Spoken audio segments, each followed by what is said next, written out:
Olá pessoal, tudo bem com vocês? Eu me chamo Mirella, né? Sou professora de Filosofia e Sociologia de vocês e o assunto de hoje é estratificação social.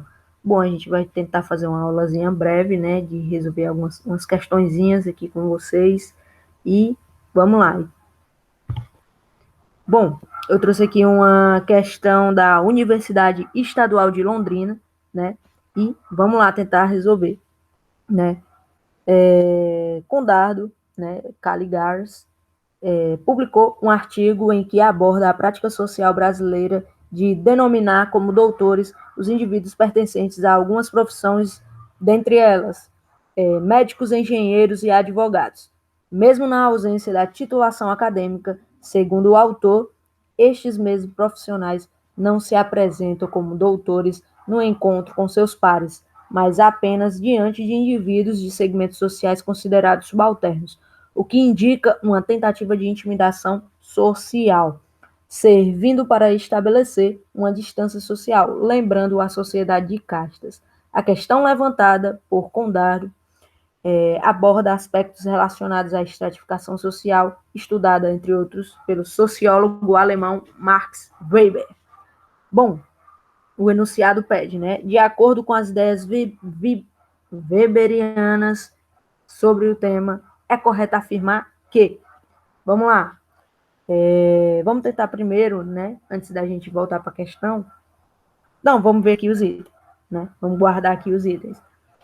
As sociedades ocidentais modernas produzem uma estratificação social multidimensional, articulando critérios de renda, status e poder.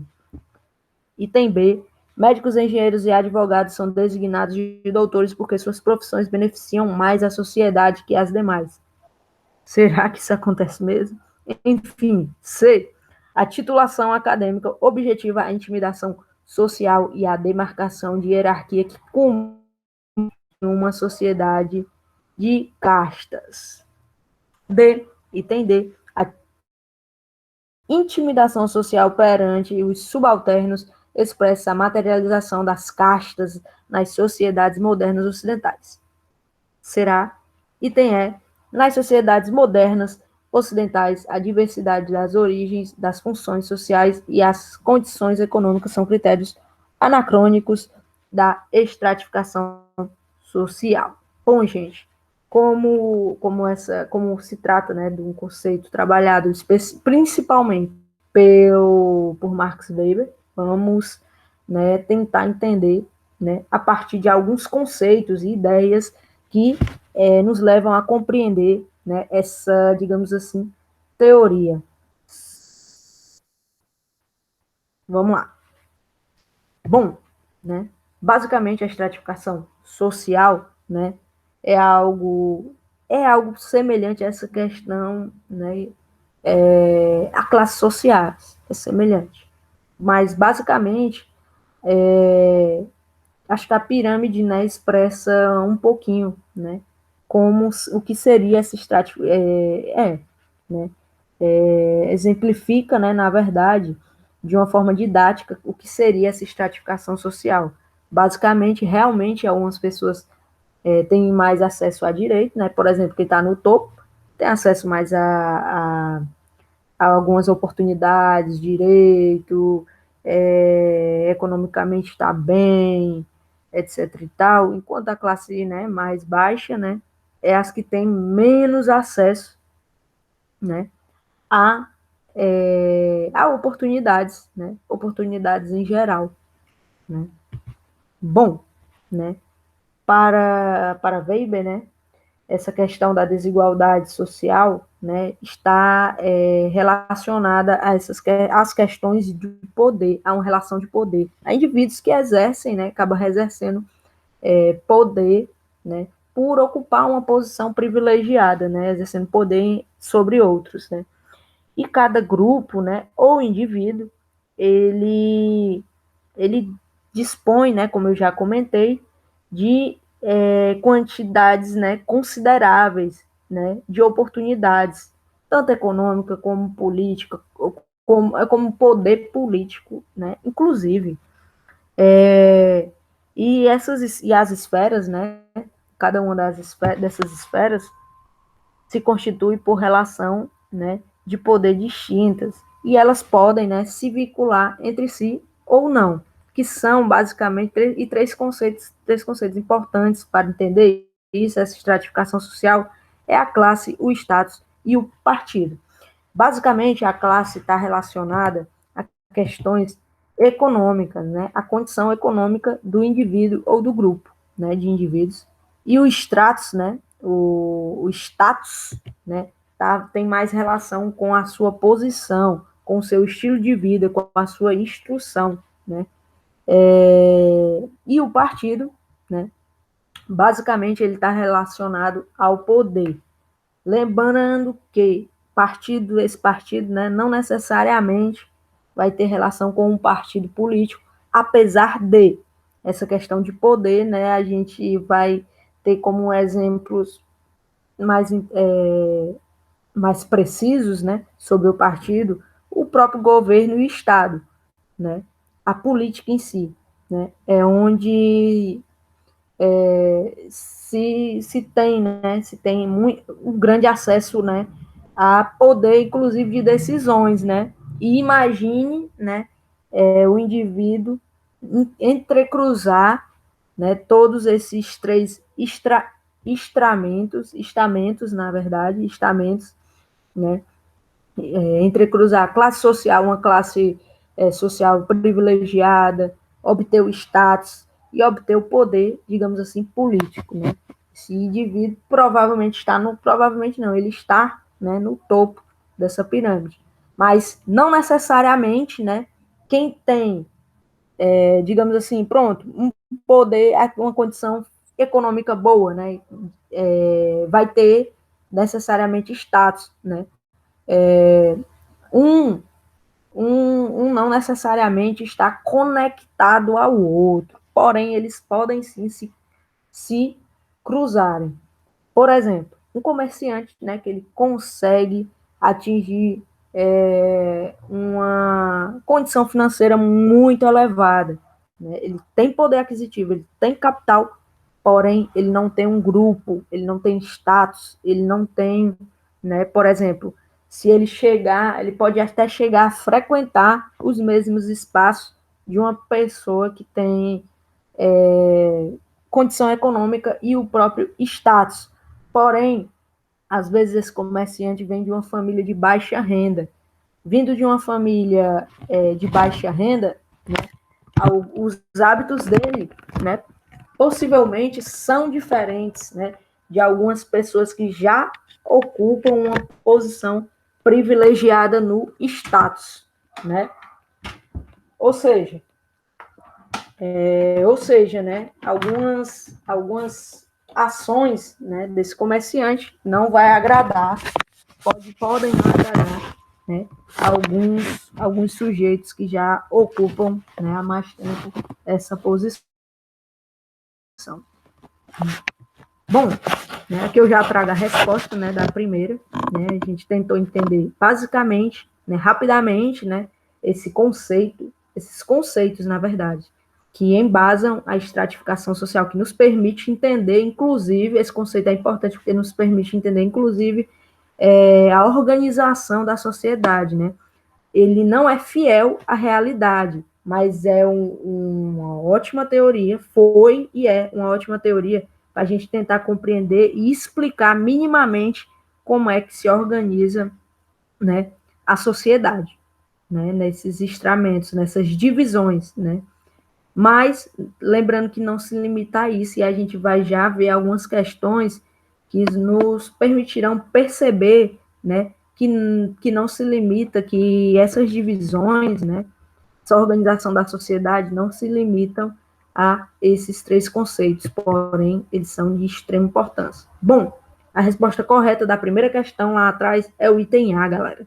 Ó, as sociedades ocidentais modernas produzem uma estratificação social multidimensional, articulando critérios de renda, o status e o poder, citados, né, mais atrás, que são conceitos elaborados por Max Weber.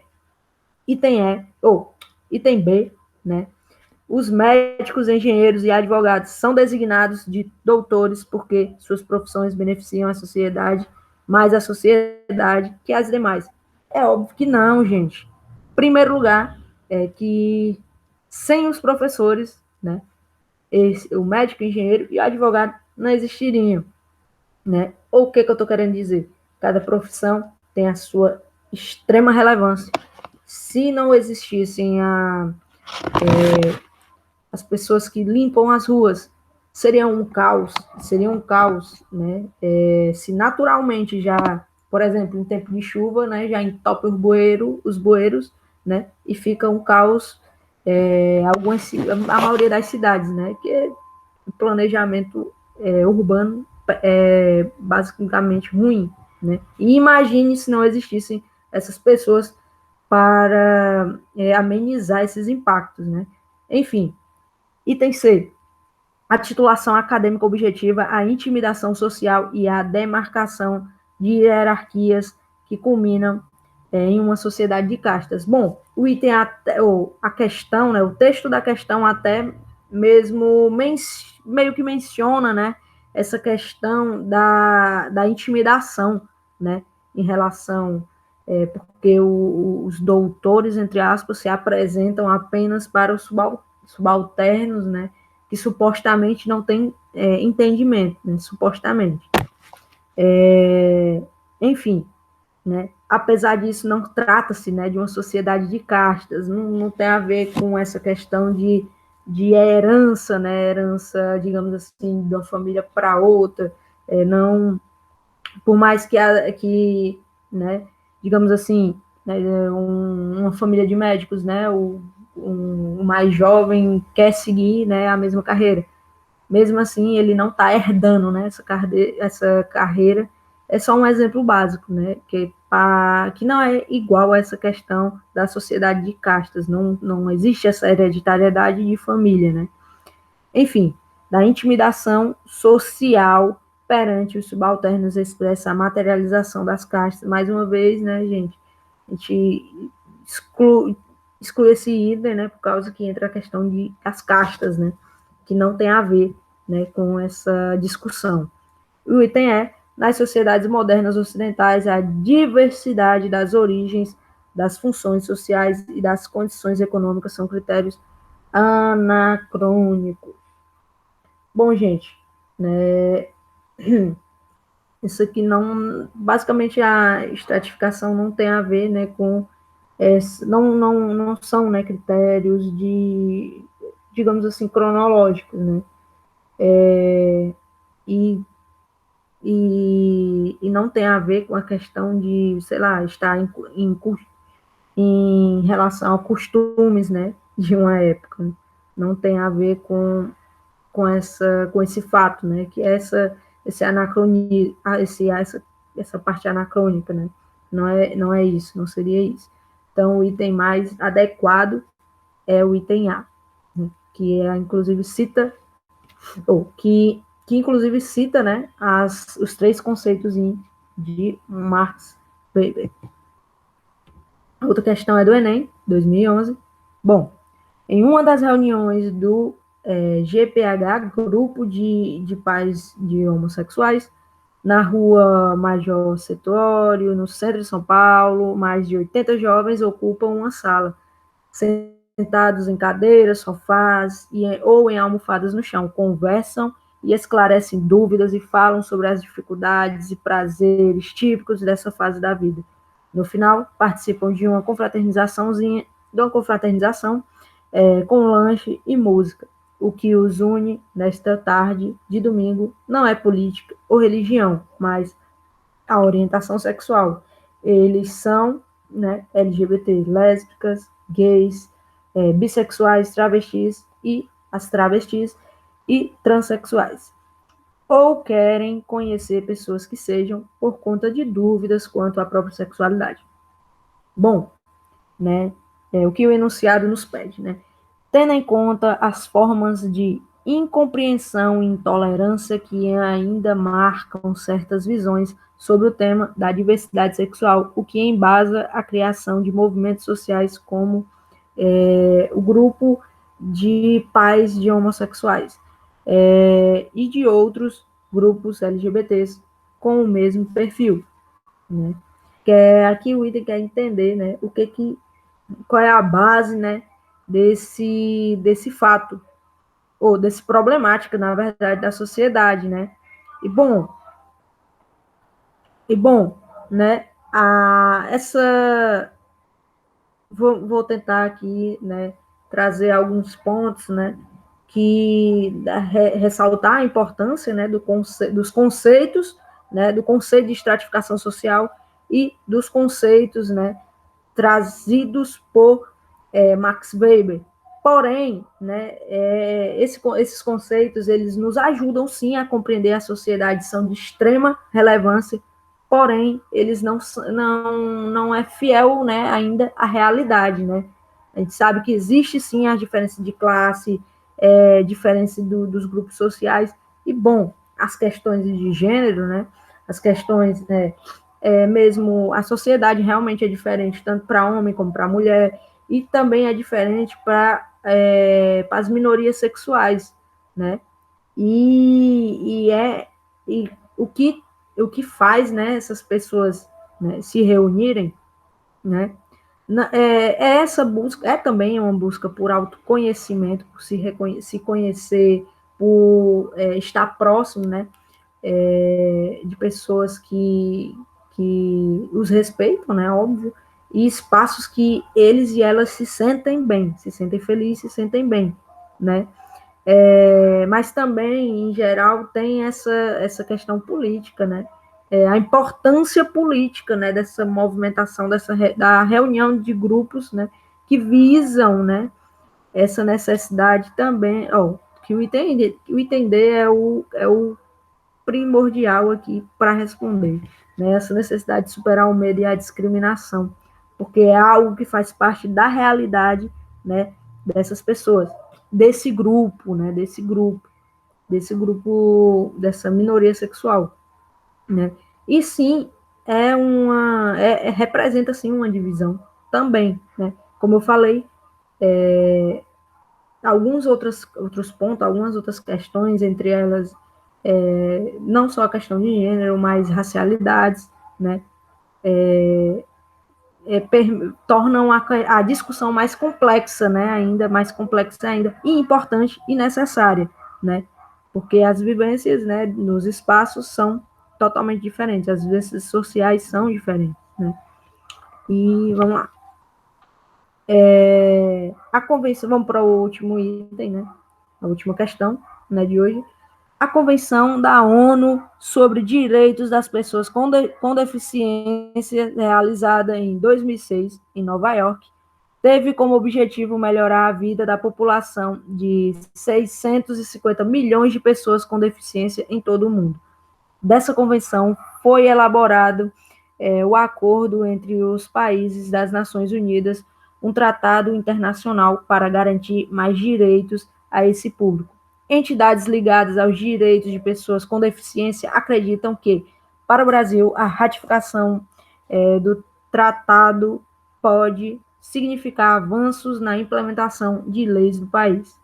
Bom, o enunciado. No Brasil, as políticas públicas de inclusão social apontam para o discurso tanto da parte do governo quanto da iniciativa privada sobre a efetivação da cidadania. Nesse sentido, a temática da inclusão social de pessoas com deficiência, item A, vem sendo combatida por diversos grupos sociais em virtude dos elevados custos para adaptação e manutenção de prédios e equipamentos. Será que esse é o objetivo dos grupos que lutam por essa adaptação? Enfim. B, está assumindo o status de política pública, bem como representa um diferencial positivo de marketing institucional. Será? Item C, reflete sobre a prática de viabilizar políticas compensatórias voltadas somente para pessoas desse grupo que estão socialmente organizadas. D, associa-se a uma estratégia de mercado que objetiva atrair consumidores com algum tipo de deficiência, embora esteja descolada das metas da globalização. Item E representa preocupação isolada, visto que o Estado ainda as discrimina e não lhes possibilita meios de integração à sociedade sob a ótica econômica. Bom, vamos lá, gente. Começar pela A mesmo. Bom, será que é o objetivo, né, dessa luta, etc e tal, de pensar, né, os direitos das pessoas com deficiência? Será que é combater, né, esses grupos, né, que lutam por isso, é combater, né, essas adaptações importantes, né, para garantir direitos por conta do custo? Claro que não, né? Eles estão lutando pela melhoria de vida de um determinado grupo, né? De um determinado grupo. O item B, né, está assumindo o status de política pública, bem como representa um diferencial positivo de marketing institucional. Gente, essa é a resposta, é a correta, né? Porque, de fato, né, quando se pensa, né, a questão dos direitos, né, a melhoria, né, da qualidade de vida de pessoas, pensa-se sim, né, nas políticas públicas, né, nas políticas públicas, é de suma importância. E sim, né, tem todo um marketing, sim, por trás, né? Vem a iniciativa privada, etc e tal, enfim, tudo isso, né? E do próprio governo, do poder público, no caso, né? E por que não é a C, né? E a C, D e E. Enfim, a C reflete prática que viabiliza, né, políticas compensatórias voltadas somente para pessoas desse grupo que estão socialmente organizadas. Claro que não. Esses grupos se organizam pensando no todo, estão pensando em todo esse grupo, independente deles estarem dentro das organizações, dos movimentos sociais ou não, né, digamos assim. D. Associa-se a uma estratégia de mercado que objetiva atrair consumidores com algum tipo de deficiência, embora esteja descolada das metas da globalização. De forma assim, né? Vai haver acho que na verdade essa parte de atrair consumidores é uma outra discussão, né? E talvez seja e possivelmente, né, seria uma consequência, né? Essa questão de atrair consumidores seria uma consequência disso, porque o capital sempre se apropria, né? Inclusive de direitos, né? Da garantia de direitos. O capital até desse fato se apropria. Enfim, não é essa questão. Não é esse item. E o E, né, representa preocupação isolada, visto que o Estado ainda as discrimina e não lhes possibilita meios de integração à sociedade sob a ótica econômica. Bom, né, essa é questão de representa uma preocupação isolada. Não é, obviamente, não é uma questão isolada, né? Atinge, né, uma diversidade de pessoas com deficiência, né? E ainda existem os diversos, né, os diversos tipos de, né, deficiência. Ou seja, são diversos grupos, né? São diversos grupos. E cada vez mais, né, apesar de ser uma luta muito longa, né, os grupos minoritários sempre estão, né, em lutas muito longas, né, para garantir direitos básicos, né, direitos basilar, né, e é basicamente isso. E espero que tenha sido proveitosa a aula e obrigada. Tchau, tchau.